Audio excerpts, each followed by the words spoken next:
So Neil, in a couple of days' time we're going to go on a bit of a walk together from Wallingford in Oxfordshire here to Berkhamsted in Hertfordshire. It's going to be a 50-mile or so walk, depending on how well I read the maps this time around.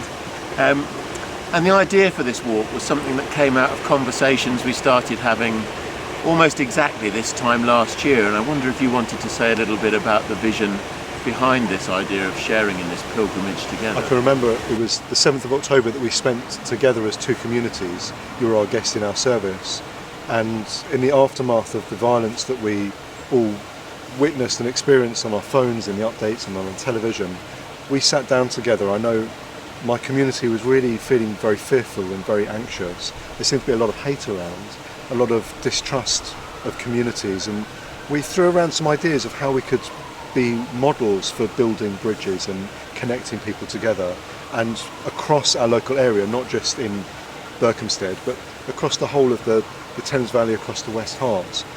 And we had a few ideas, but actually we settled on this one idea because we'd spent our harvest festivals together 2 years in a row, Sukkot and the Christian Harvest Festival.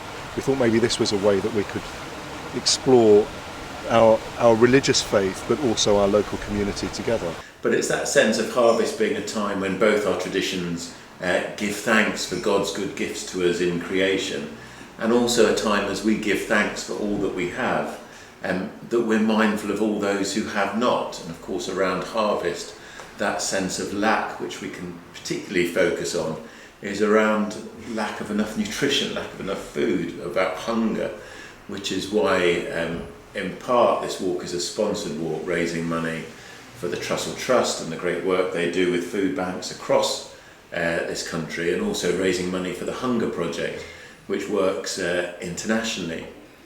But as well as thinking about those the dire physical hunger that so many people live with on a daily basis, we also began to think more widely about the different things that feed us as human beings, that feed our souls, that feed our humanity, and decided that this harvest we wanted to give thanks for the people and the organisations who in all sorts of different ways feed us in the fullness of who we are. And that's why we're going to be making some special visits in the course of our stops along the way, only brief stops, remember. Yeah, we wanted to visit places that we see as giving food for the soul for our local society, people who are involved, both the staff, the volunteers, the people that visit, the people that benefit. So we've decided that we wanted to go to sports centres and at the NHS and arts and culture, and agriculture and food and hospitality. A brewery. Yeah. That's why it's a short stop.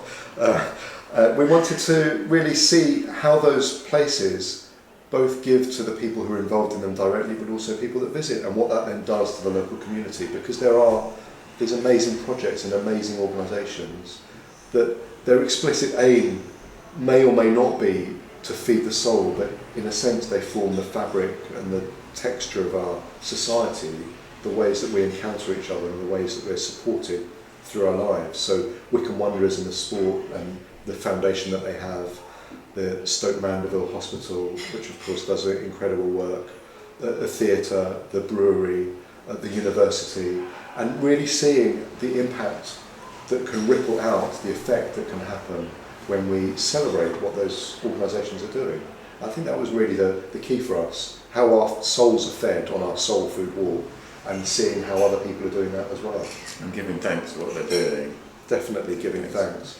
And we hope also that others will give thanks as well. Yeah, we're hoping other people will join us in the course of the walk. You've been making some good connections. How do you think this is going to feed your soul, 3 days walking with the local vicar? So the thing that I've found is we've really developed, speaking for myself anyway, a really profound friendship. Absolutely. Exploring our religious traditions. I'm really looking forward to the walk, because walking places gives us a chance to encounter the landscape together in a way that's different to when you're driving or when you're just sitting in one place. And also, I think we're going to have a chance for prayer and for encountering our own religious traditions as well along the way. And you're pretty good company, so most of the time. The same, I think. I I think friendship is such a powerful part of all our lives, and there's little that builds our humanity than the relationships we have with other people, encountering people across difference as well as all that we share together. So yeah, I'm really looking forward to it. As long as we don't get too lost, and I have a really bad track record, but we'll do our best. Or too wet. Yeah, exactly. But I think also we want to, for people who want to join us, everyone's welcome to join us on the walk. They can find out about it on our website, soulfoodwalk.wordpress.com. But also there's a place there where people can sponsor us, and sponsor us means that they can support the Trussell Trust and the Hunger Project, so that there's, even if you're not able to walk, you're able to contribute to the work that we're doing to build this different kind of way of viewing our humanity.